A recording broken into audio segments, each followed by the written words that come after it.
Well, we're joined live now by the US diplomat Gina Abercrombie-Winstanley. A very good evening to you, and thank you so much for joining us tonight on The Nine.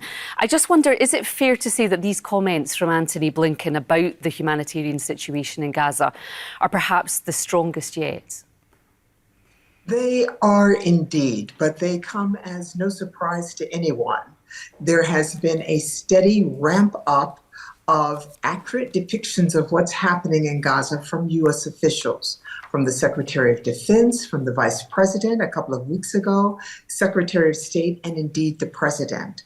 He's been bolstered by comments from Senate Majority Leader Chuck Schumer as well. Mr. Blinken is now on his 6th visit to the Middle East since October. Are these visits that he's making any discernible difference, would you say? Yeah. Well, we've a long history with shuttle diplomacy. You'll recall the term from the Bush administration, from Secretary Baker going to and fro, from the Clinton administration, Secretary Christopher going to and fro. So this is not a new method of face-to-face diplomacy, and it often is most effective when people are in the same room.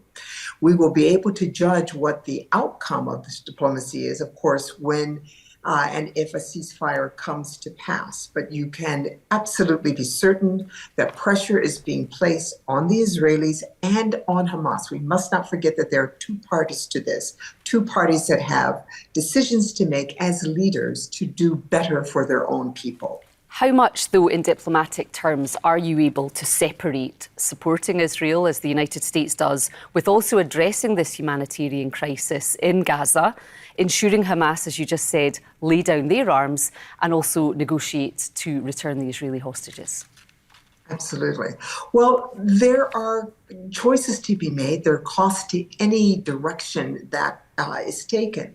I will say that the United States and the rest of the international community have options ahead of them. Keeping in mind that the priority is saving of life, there are those who might argue about putting pressure on the government of Israel to lessen the sort of armament or assistance that the United States and others are providing Israel. Another option, quite frankly, is for the United States to state that we are going to bring assistance to Gaza by road, via truck, and oversee how the inspections go. So there are a couple of ways that pressure could be placed on getting that assistance into the Gaza Strip. Will the United States continue to provide arms to Israel? It is unlikely that that will stop anytime soon. The relationship is one of long-standing. It is very close. And we recognize that the conflict within the Gaza Strip is not the only conflict that Israel is dealing with right now. Of course, there are the borders with Lebanon, with Syria as well. So stopping the armaments is a very unlikely step to be taken in the near term. Again, there are other ways of putting pressure. The same way the United States is making clear to Israel that there are other ways of pursuing this conflict with Hamas without imposing collective punishment on the entire Gaza Strip. Well, this takes us on to the flashpoint of Rafah. President Biden has told Mr. Netanyahu that his plan to push on with an offensive into Rafah would be a mistake, a red line even. What does that essentially mean then? What if Israel continue with that ground offensive into Rafah? Well, this might be considered a low-grade game of chicken at this point, with the president putting out very clearly that this is a red line. He is now in the position of having to make good on that if the prime minister goes against his advice and his counsel of not to push forward into Rafah.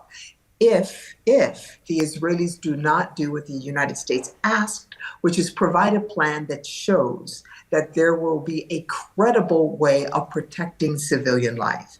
As we know, there is an Israeli delegation expected in the United States early next week. They should, if they intend to go into Rafah, they should be coming with a plan, one that makes sense, that is explainable, and has a real chance of protecting civilians in the Gaza Strip. OK, Gina Abercrombie-Winstanley, we're very grateful for your time tonight. Thank you so much for joining us. Welcome.